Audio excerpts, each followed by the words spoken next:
We knew there would be casualties on election night. But arguably one of the biggest L's of the night was this woman not getting elected to Congress. Hey everyone, welcome back to Underreported Stories, where I cover the news that CNN, MSNBC, and Fox News fail to report on or don't report on enough. And today we mourn the loss of what would have been an epic Congresswoman. Tang Williams was a congressional candidate for the GOP in New Hampshire, and she was running against an entrenched bureaucrat's wife. Jake Sullivan, you may have heard his name on TV before. He's Biden's national security advisor. Total shit show, given that our national security is at an all-time low with open borders, the verge of World War III, you name it. But instead of getting the country in order, the Sullivans decided, you know what would make DC better? Both of us idiots being in power. And so Jake Sullivan's wife ran for a seat in Congress as a Democrat against Tang Williams. Now, I usually wouldn't wade into one congressional district when there's tons going on after the election, but this woman's loss may seriously be the biggest election night loss for our country because it just proves there's no sanity left among liberals. So the binary choice in this election was an entrenched bureaucrat's wife who claims to care about the working class but is actually a billionaire, and a woman who fled Mao's China and was forced to undergo food rationing and communist indoctrination and is a true woman of the people. It's just so funny here because the left says they hate the rich, and when they're presented with the opportunity to pick between the rich and a down-to-earth Republican, they pick the rich because that rich person has a D next to their name. It's so dumb. You dumb mother! But I would just be letting you down as your friend if I didn't show you the epic moment that made Tang Williams a viral sensation. After watching this, you'll understand why I feel like it's the biggest election night L. Politicians who don't understand that, they should go back to economics 101 schools to learn who caused high inflation. It's not the private sector. It's always the federal government who can print money. I love that. It's so spot on. People, especially Democrats, love to point the finger at people for problems when it comes to the economy. They love to specifically point at the rich, and yet they're planning on voting for a woman who's incredibly rich in the Democrat Party, specifically and namely Jake Sullivan's wife. But also, they're trying to get away from the fact that their own policies caused inflation, and I love how aptly she just pointed all of that out. Continue this disastrous tax policy. Ms. Tang Williams. You are wealthy. You're worth $20 million to $30 million. How do you know about regular people suffering? Do you go shopping, go to Walmart, buy food? I talk to those people. And you pretend to be a renter in Nashua. Wait a second. I just need to pause it because the way that the opponent, I don't even know her name. I think it's Maggie. It's Maggie. The way Maggie's sitting there and like nodding her head like, yes, I am incredibly privileged. And I know I don't understand how it, like, the way she's just, like, taking the beating. Oh, sorry. The way she's taking the beating is honestly quite funny. Months ago, moved back to run for this open seat with millions of dollars from Washington, D.C. insiders.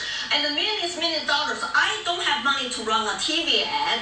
And you pretend you are poor, complain rent is so high. You couldn't save an apartment for other people to rent in Nashua. Just go back to your $2 million home in Portsmouth. Please don't say that because you do not understand regular people's concern.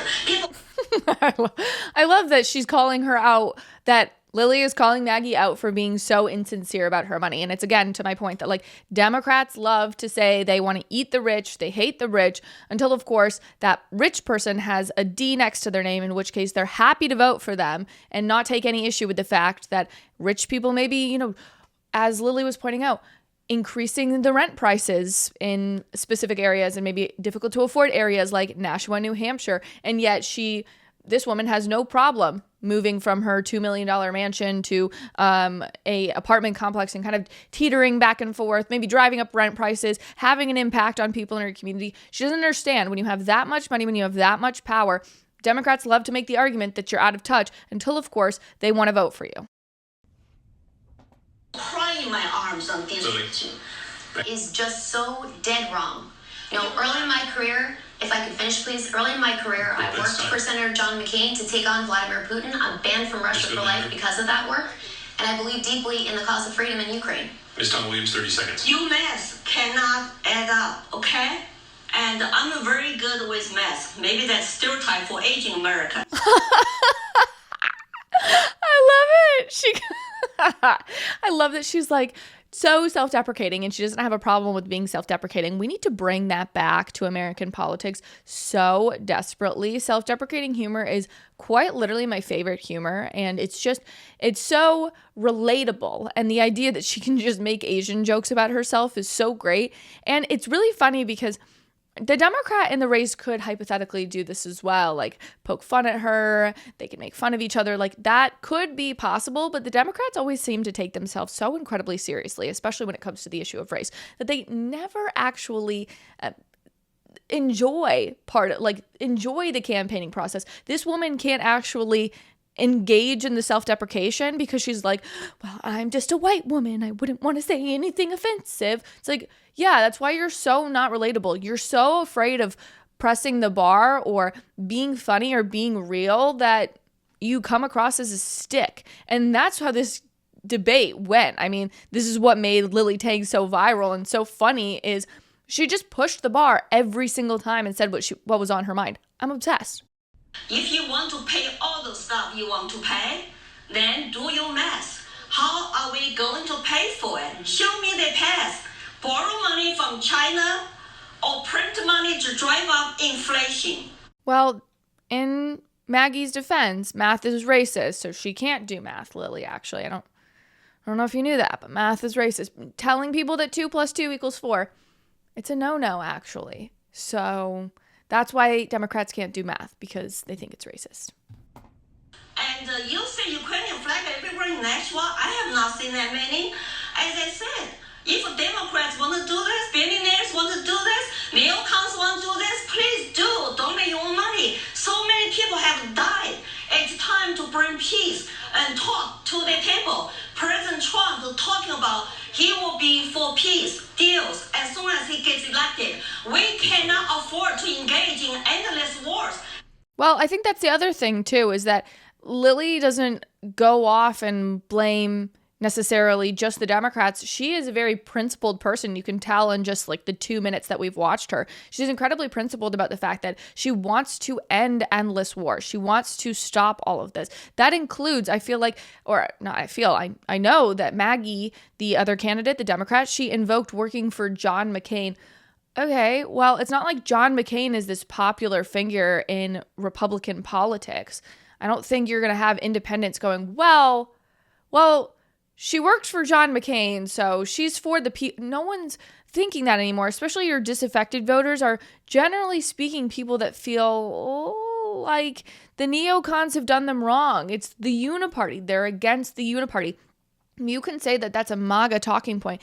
That is the same contingency of people that are voting for Bernie Sanders in that Vermont, New Hampshire corridor of the country. So no, I don't feel like I'm far off with that. I actually think that Lily's messaging resonates quite well with your average, I would say younger than 40 voter. Your husband, Jake Sullivan, National Security Advisor, is causing world on fire because he's incompetent. He should get fired. It's good. And so I love that she's like pulling a Donald Trump essentially and saying, you're fired. Like, I love that she's out there pulling the Trump card and saying, your husband should be fired. He's so incompetent and bad at his job. There aren't many people willing to do that. Even self-deprecating, funny, not afraid to pull a punch Republicans, that is few and far between. It's why, Lily Tang, you have my heart right now. promise you, Adam, and to all of your viewers out there, that this is the spirit I will bring to this work. Ms. Tang Williams, how do you alleviate some of that fear and anger that's out there in this country? Well, when your former boss 6 months ago come out to call all Trump supporters are garbage, and that's like a half the country become garbage, that's not unifying and positive. And it's been going on for a while. Your boss is the most divisive president since I come to this country. Talk about white supremacy. I mean, you are white, lots of people are white, and talk about MAGA Republicans are threats to democracy. You know, all those rhetorics do not help. There's something so interesting about looking at the way Maggie is constantly like looking down and ashamed at herself. There is something that you have to give Lily credit for in terms of the broken English. It is just it's more effective. It's just more effective. You can say what you want about Republicans and the racial, like not caring about race and not caring about certain things. Like there is still a sociological or psychological belief that when you hear words come from certain people's mouths, they somehow matter just a little bit more. And when you hear these words, these truths about disunity coming from on high from Joe Biden, and that is a direct result in disunity in the country, hearing it from somebody who speaks and looks like Lily Tang, it is just impressive. It is just different. It just hits differently. And it makes me sad that people on the left can't see that they're voting for ideas and for people like Maggie when Lily Tang is running on ideas that are so much better than the ones that she fled from. It's a sad, sad indictment on the state of the country's voting base. Like, incredibly sad. But you let me know your thoughts, and not just on this race, but on any race that you've been following after the election. If you're a real one and you made it to the end of today's show, will you drop the sad face emoji? Because, come on, it's sad that Lily didn't win. Thanks, friends. Thanks so much for watching. If you liked what you heard, please be sure to give this video a thumbs up and leave a comment about how beautiful, stunning, and funny I am. And if you want more content based in logic, be sure to click over here for more videos and clips of my show. If you have the means to financially support the show, consider purchasing from my merch line, Based Apparel, linked right below. I really appreciate it, and I'll see you back here next time. Bye, friends.